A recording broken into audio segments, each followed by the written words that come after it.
ادب ہیں، اللہ کے محبوب علیہ السلام کے سخت گستاخ ہیں، صحابہ اہل بیت علیہ رضوان کے گستاخ ہیں، اولیاء اللہ کے گستاخ ہیں، اسی وجہ سے ان کے کچے چٹھے باہر آتے ہیں اور اس کا ثبوت آپ کے سامنے حاضر ہے۔ یہ دیکھ لیجئے، طارق جمیل صاحب کی بات ہو رہی ہے، یہ دیکھیں، اس رسالے کا نام ہے الدعوۃ الی اللہ، سرپرست اعلیٰ ہیں اس کے استاذ العلماء شیخ الحدیث حضرت مولانا محمد یاسین صابر صاحب دامت برکاتہم العالیہ، یہ انہوں نے لکھا ہوا ہے ان کا نام، اور یہ ہے 1427 کی ذی الحجہ کا اور جنوری 2007 کا یہ ایڈیشن ہے ان کا، ماہانہ رسالہ نکلتا ہے لاہور میں اسٹیشن کے قریب سے۔ اس کے اندر یہ جو جنوری 2007 کا شمارہ ہے، اس کا صفحہ نمبر 23 ہے۔ پہلے اوپر سے دیکھیے، لکھا ہوا ہے بیان مولانا طارق جمیل صاحب، بیان مولانا طارق جمیل صاحب، ناظمین سے خطاب کے حوالہ سے مولانا طارق جمیل مدظ اللہ کا یہ اہم ترین بیان ہے جو جنا حال بالمقابل ایوان عدل لاہور میں مولانا نے فرمایا۔ ناظمین سننے والے ہیں اور سنانے والے طارق جمیل ہیں، اور ان کے سامنے اللہ کے نبی علیہ السلام کی سخت بے ادبی کرتے ہیں۔ سنیے، سیاق و سباق سے بھی آپ پر بات واضح ہو جائے گی۔ کہتے ہیں اللہ نے اپنے نبی صلی اللہ علیہ وآلہ وسلم کی زندگی کا معیار دنیاوی لحاظ سے اتنا نیچے رکھا کہ کوئی فقیر اللہ کا گلہ نہیں کر سکتا۔ مری سے ہماری جماعت، مولوی صاحب کہتے ہیں، مری سے ہماری جماعت آ رہی تھی، وہاں مزدور اکٹھے ہوئے تھے، 1000-1500 مزدوروں میں میں نے بیان کیا، مٹی مٹی ان کا جسم، چہرے پر مٹی، ہاتھوں پر مٹی، سارے کپڑے کالے میلے۔ میں نے کہا بھائی کوئی ایسا فقیر ہے جس کے گھر میں 3 دن چولہا نہ جلتا ہو؟ کوئی ایسا آپ میں فقیر ہے؟ سب نے کہا نہیں، کوئی نہیں۔ میں نے کہا ہمارا تمہارا نبی ایسا فقیر تھا، معاذ اللہ، استغفر اللہ، کہ 3 دن نہیں 2 مہینے اس کے گھر میں چولہا نہیں جلتا تھا۔ 3 دن نہیں کہہ رہا ہوں، 2 مہینے اس کے گھر میں آگ نام کی چیز نہیں جلتی تھی۔ ارے کوئی ایسا فقیر ہے جو روزانہ روٹی نہ کھاتا ہو؟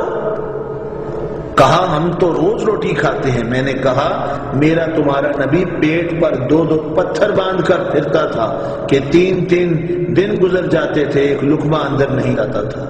یہ دیکھیں، اس نے اللہ کے نبی دانائے غیوب، منزہ عن العیوب، حضور پر نور، شاف یوم النشور، دستگیر جہاں، غم گسار زمان، سید سروراں، حامی بے کساں، زینت بزم کائنات، حسن کائنات، سید الاولین والآخرین، امام المتقین، امام المجاہدین، جناب محمد رسول اللہ صلی اللہ تعالی علیہ وآلہ وصحبہ وبارک وسلم کو نعوذ باللہ فقیر کہا۔ کتنی سخت بے ادبی ہے، کتنی سخت گستاخی ہے۔ آج اگر ان مولوی صاحب کو کوئی فقیر کہے تو ان کے چیلے چانٹے اس کی جان لینے کے درپے ہوں گے۔ اور اس نے اللہ کے نبی علیہ السلام کی سخت بے ادبی کی اور کسی کے کان پر جوں تک نہیں رینگی، کیونکہ یہ مولوی پرست ہیں، انہوں نے مولویوں کا کلمہ پڑھا ہے، بے ادب گستاخ دیوبندی وہابی مولویوں کا کلمہ پڑھا ہے، اور الحمدللہ ثم الحمدللہ ہم نے محمد عربی صلی اللہ علیہ وسلم کا کلمہ پڑھا ہے۔ اسی پر بس نہیں، طارق جمیل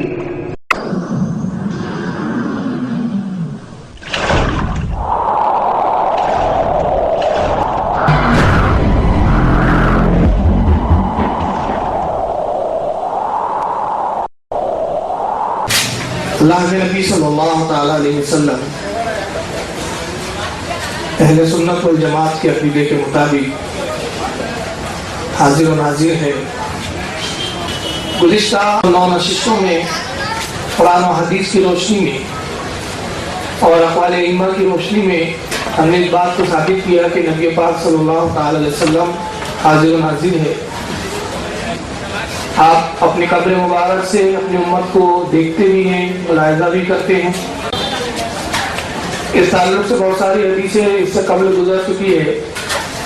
گزشتہ ہفتے میں نے اعلان کیا تھا کہ حاضر و ناظر کے عقیدے کو میں غیروں کی کتاب سے بھی ثابت کروں گا، اور ہم اس بات کا جائزہ لیں گے کہ جو لوگ نبی پاک کو حاضر و ناظر ماننے کے لیے تیار نہیں ہیں لیکن یہی عقیدہ وہ اپنے بزرگوں کے لیے ثابت کرتے ہیں اور اپنے اولیاء کرام کو، اپنے علماء کو اور اپنے بزرگوں کو وہ حاضر و ناظر جانتے ہیں، لہذا جو کچھ بھی اس تعلق سے انہوں نے اپنی کتابوں میں لکھا وہ انتہائی مبالغہ آمیز ہے.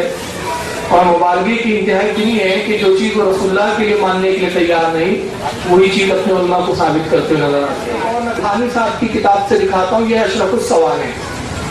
اس کی جلد ایک ہے، 3 جلدوں میں آتی ہے، چھپی ہے ادارہ تالیفات اشرفیہ تھانہ بھون ضلع مظفر نگر یوپی سے چھپی ہے. اس کے لکھنے والے مولانا اشرف علی کے خاص چین کے خلیفہ ہے جن کا نام ہے حضرت خواجہ عزیز الحسن غوری مجذوب صاحب. العقائد خلفائے حکیم الامت حضرت تھانوی، حضرت تھانوی کے خلیفاؤں میں سب سے پہلے نمبر 1 کے بڑے خلیفہ ہیں اکابر خلفاء میں سے. اس کتاب میں اشرف علی تھانوی کی زندگی کے انہوں نے حالات لکھے تھانوی صاحب سے نقل کر کے. چنانچہ تھانوی صاحب کے دادا تھے مولانا اشرف علی تھانوی کے دادا تھے جن کا نام تھا مولانا محمد فرید صاحب. چنانچہ لکھتے ہیں کہ پردادا صاحب تو کرانہ، پردادا تھی، دادا نہیں تو پردادا تھی. کہتے ہیں کہ پردادا صاحب تو کرانہ اور شاملی کے درمیان جہاں پختہ سڑک شہید ہوئے اور وہیں پر پیر سماؤ الدین صاحب کے مزار کے پاس دفن کیے گئے. اور شروع میں بہت عرصے تک ان کا عرس بھی ہوتا رہا. شروع میں ان کا عرس بھی ہوتا رہا. اس کا مطلب ہے کہ پہلے دیوبند کے بزرگ عرس بھی منایا کرتے تھے، بعد میں پھر بدعت اور شرک کہنے لگے. پہلے عرس بھی مناتے تھے. کسی بارات میں تشریف لے جا رہے تھے کہ ڈاکوں نے آ کر بارات پر حملہ کیا. ان کے پاس کمان تھی اور تیر تھے. انہوں نے ڈاکوں پر دلیرانہ تیر برتانا شروع کیے. چونکہ ڈاکوں کی تعداد کثیر تھی اور ادھر سے بے سر و سامانی تھی، یہ مقابلے میں شہید ہو گئے. شہادت کے بعد ایک عجیب واقعہ ہوا. شب کے وقت اپنے گھر مثل زندہ کے تشریف لائے. جیسے زندہ انسان ہوتا ہے ویسے رات میں اپنے گھر تشریف لائے اور اپنے گھر والوں کو مٹھائی لا کر دی اور فرمایا اگر تم نے کسی سے ظاہر نہ کروں گی، اپنی بیوی سے کہہ رہے ہیں، اگر تم کسی سے ظاہر نہ کروں گی تو اسی طرح روز آیا کریں گے. لیکن ان کے گھر کے لوگوں کو یہ اندیشہ ہوا کہ گھر والے جب بچوں کو مٹھائی کھاتے دیکھیں گے تو معلوم نہیں کیا شبہ کرے، اس سے ظاہر کر دیا اور پھر آپ تشریف نہیں لائے. یہ واقعہ خاندان میں مشہور ہے. یعنی تھانوی صاحب کے پردادا جو تھے وہ مرنے کے بعد مٹھائی بھی لاتے تھے اور وہ ہلدی رام کی لاتے تھے کہ آنند بھنڈاری کی لاتے تھے، یہ انہوں نے نہیں لکھا ہے. اور وہ چرا کے لاتے تھے کہ خود بنا کے لاتے تھے، یہ بھی انہوں نے نہیں لکھا ہے. بہرحال وہ مثل زندہ کے ضرور آتے تھے، جیسے زندہ ہوتا ہے اسی زندگی کے ساتھ بھرپور توانائی کے ساتھ، جسم انصری کے ساتھ وہ آتے تھے، مٹھائی لاتے تھے اور وہ چرا کے لاتے تھے یا خرید کے لاتے تھے، یہ بھی نہیں پتا. بہرحال یہ سب مبہم چیزیں ہیں. ابھی تو تھان دیوبند کے حضرات اس سے پردہ اٹھائیں گی تو مٹھائی آتی کہاں سے تھی، مگر وہ لاتے تھے اور لا کے وہ دیتے تھے اور بولتے تھے دیکھو جب تک تم بتاؤ گے نہیں نا تو ایسی روز لا کے دوں گا، روز ایسی مٹھائی لا کے دیتا رہوں گا. لیکن ان کے گھر والوں نے بتا دیا، ان کی بیگم صاحبہ نے. اب جیسی بتایا اس دن سے انہوں نے آنا بند کیا. ادھر بیگم نے بتایا، ادھر ان کو پتا چل گیا، بیگم نے راز فاش کر دیا ہے. تو کتنے حاضر ہے، کتنے ناظر ہے، کتنے باخبر ہے، آپ دیکھتے جائیں.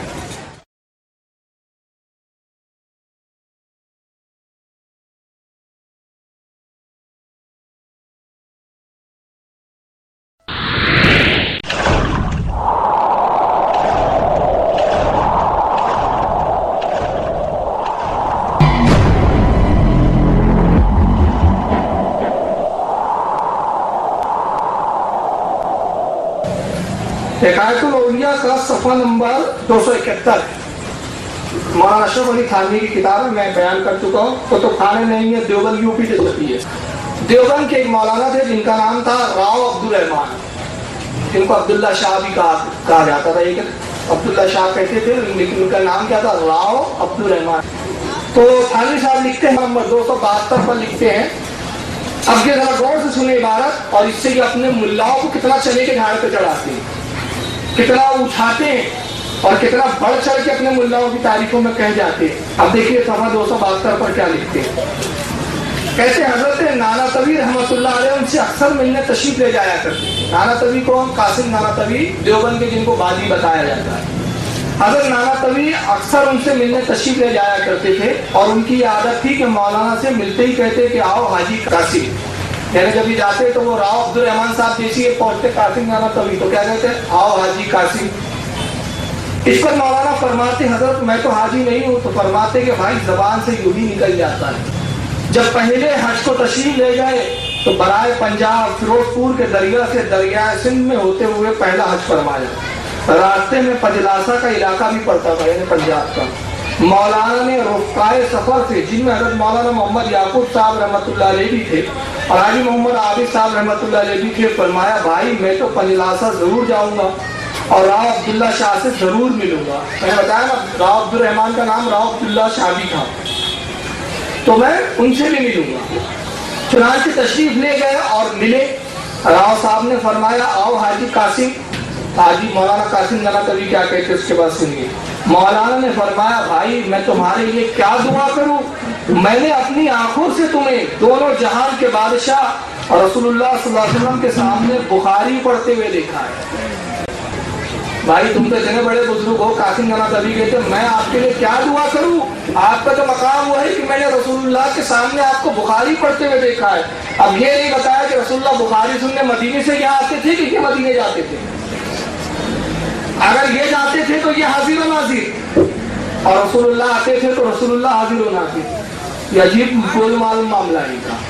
جب اپنے ملاؤں کی تعریف کی بات آئے تو رسول اللہ حاضر و ناظر بھی ہو گئے، بخاری سننے بھی آ گئے۔ اچھا عجیب عقیدے کا دوگلا پن ہے۔ ابھی یہاں یہ بخاری رسول اللہ کو سنانے بلا رہے تھے، اب یہ دیکھیے برائن القاتیہ، اس کے لکھنے والے مولانا خلیل احمد ابیٹی، کس کے حکم سے لکھا ہے، نام لکھا ہے بامر یعنی حکم سے، ان کے حکم کے تحت سنیے۔ بقیت السلف، حجت الخلق، راس الفقہاء والمحدثین، تاج العلماء الکاملین، جناب مولانا رشید احمد صاحب چنگوئی، ان کے حکم سے خلیل احمد امبیٹی صاحب نے کتاب لکھی۔ اس کتاب کے صفحہ نمبر 63 پر کہتے ہیں کہ مدرسے دیوبند کی عظمت حق تعالیٰ کی درگاہ پاک میں بہت ہے۔ اللہ کی بارگاہ میں دیوبند کے مدرسے کی عظمت بہت ہے۔ صدہا عالم، کئی سو عالم یہاں سے پڑھ کر گئے اور خلق کثیر کو ظلمات ضلالت سے نکالا، یعنی ایک بڑی تعداد کو، ہزاروں کو کفر اور گمراہیوں سے نکال دیا۔ یہی سبب ہے کہ ایک صالح، ایک نیک بزرگ فخر عالم علیہ السلام کی زیارت سے خواب میں مشرف ہوئے تو آپ کو اردو میں کلام کرتے دیکھ کر پوچھا آپ کو یہ کلام کہاں سے آ گئی، آپ تو عربی ہے۔ فرمایا جب سے علماء مدرسے دیوبند سے ہمارا معاملہ ہوا ہم کو یہ زبان آ گئی۔ سبحان اللہ، اس سے رتبہ اس مدرسے کا معلوم ہوا۔ معاذ اللہ، یعنی رسول اللہ وہ بزرگ کے خواب میں آئے، اردو میں بات کرنے لگے۔ بزرگ نے پوچھا یا رسول اللہ آپ تو عربی ہے، آپ کو اردو کہاں سے آ گئی؟ تو کہا بھائی ہم کو اردو جب سے ہم دیوبند کے مدرسے آنے جانے لگے ہم کی اردو زبان آ گئی۔ یعنی اردو سیکھنے کے لیے رسول اللہ آ سکتے ہیں، اس کا مطلب یہ کہ حاضر و ناظر تو انہوں نے مان لیا۔ لیکن یہ الگ بات ہے کہ یہ حاضر و ناظر مانتے تب ہے جب اپنے محلہ اور اپنے مدرسوں کو بڑھانا ہوتا ہے اور اس میں رسول کی توہین کرنا ہوتا ہے۔ تو یہاں رسول اللہ کی توہین کر رہے ہیں اور توہین کے ساتھ بتا رہے ہیں کہ ہمارے مدرسے کا یہ عالم ہے کہ رسول اللہ یہاں آیا کرتے تھے۔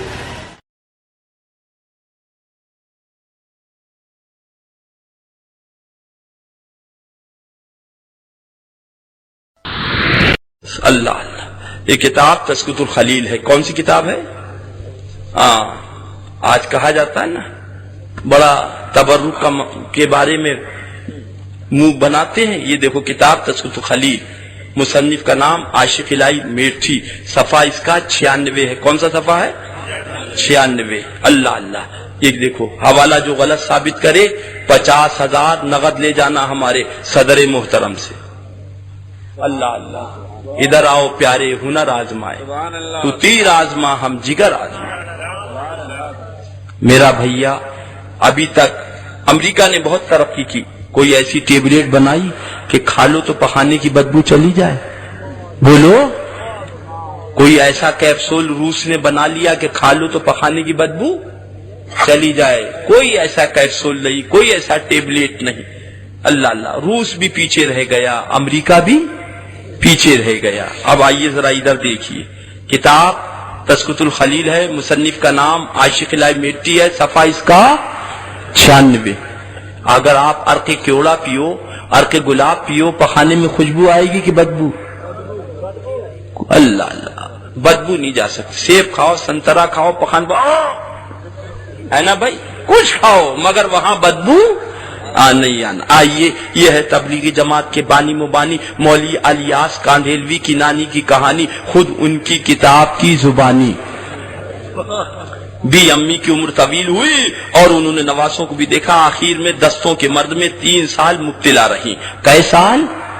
3 سال. ان کے متعلق یہ خیال بے موقع نہ تھا کہ بستر کی بدبو دھوبی کے یہاں بھی نہ جائے گی. یعنی بڑھیا نے 3 سال ایسا پخانا کرا تھا بستر پہ ٹرپوں ٹرپوں ٹرپوں کہ اگر دھوبی کے یہاں بھی ڈالا گیا تو بستر کی بدبو نہیں جائے گی. اللہ اللہ. مگر دیکھنے والوں نے دیکھا غسل کے لیے چارپائی سے اتارنے پر پوتڑے نکالے گئے جو نیچے رکھ دیے جاتے تھے. کیا نکالے گئے؟ پوتڑے نکالے گئے جو نیچے رکھ دیے جاتے تھے. تو ان میں بدبو کی جگہ خوشبو اور ایسی نرالی مہک پھوٹتی تھی کہ ایک دوسرے کو سنگاتا تھا، کیا خوشبو ہے، کیا خوشبو ہے، کیا خوشبو ہے. بولو زور سے، معاذ اللہ، معاذ اللہ. جس بستر پہ بڑھیا نے 3 سال پخانا کرا تھا، دنا دن دنا دن دنا دن دنا دن، مرنے کے ٹائم یہ کہہ رہے تھے کہ اس بستر کی بدبو دھوبی کے یہاں بھی نہ جائے گی. میں نہیں کہہ رہا ہوں، خود کتاب میں لکھا ہے. مگر دیکھنے والوں نے دیکھا کہ غسل کے لیے چارپائی اتارنے پہ جب پوتلے نکالے گئے اور جب ان کو سونگا گیا، بولو عقل ہے یا نہیں ہے؟ ارے کمبخت، یہ سونگا کائے کے لیے؟ کبھی تم نے اپنی معاذ اللہ کسی کی رومالی سونگی؟ اللہ بچائے، آمین کہو. بولو، سونگا کسی کا پاجامہ، سونگی کسی کی چڈی. کتنی محبت ہو مگر چڈی پاجامہ نہیں سونگے گا. مگر یہ کمبخت اندھے ہو گئے. جس پہ بڑھیا نے 3 سال لیٹرنگ کری، دنا دن دنا دن دنا دن دنا دن، اسے سونگا کا بڑی خوشبو آ رہی ہے. معاذ اللہ. آگے لکھتے ہیں، ہر مرد عورت تعجب کرتا تھا، ارے یہ اتنی خوشبو، ارے اتنی خوشبو. اللہ اللہ. عورتیں سوچنے لگیں یہ بڑھیا نہیں تھی، اصغر علی کا کارخانہ تھی. اگر ہمیں پہلے سے معلوم ہوتا تو شیشی لگا کے ہم بھی بھر کے لے جاتے. معاذ اللہ. زور سے بولو، معاذ اللہ. معاذ. آگے لکھتے، چنانچہ بغیر دھلوائے ان کو تبرک بنا کے رکھ لیا گیا. رکھو رکھو رکھو. او چلا چلی والو، او بھوپال دلی والو، یہ بڑھیا کا 3 سال کا پیخانہ تمہیں مبارک ہو اور غریب نواز کا میخانہ ہمیں مبارک.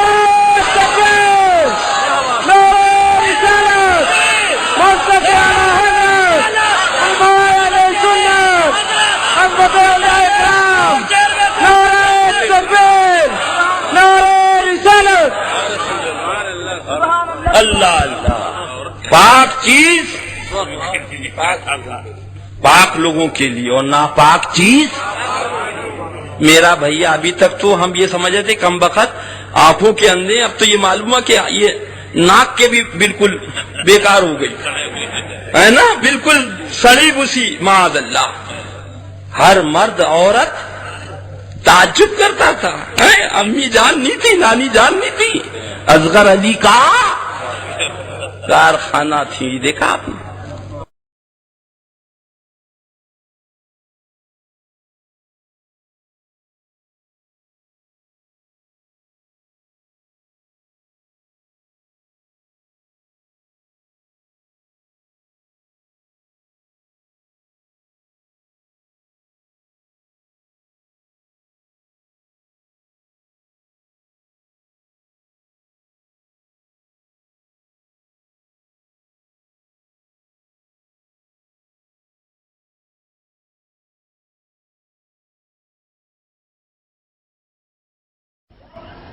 محترم سامعین، آپ کے سامنے اس وقت جو کتاب ہے اس کا نام ہے تبلیغی نصاب. اس کے مصنف ہیں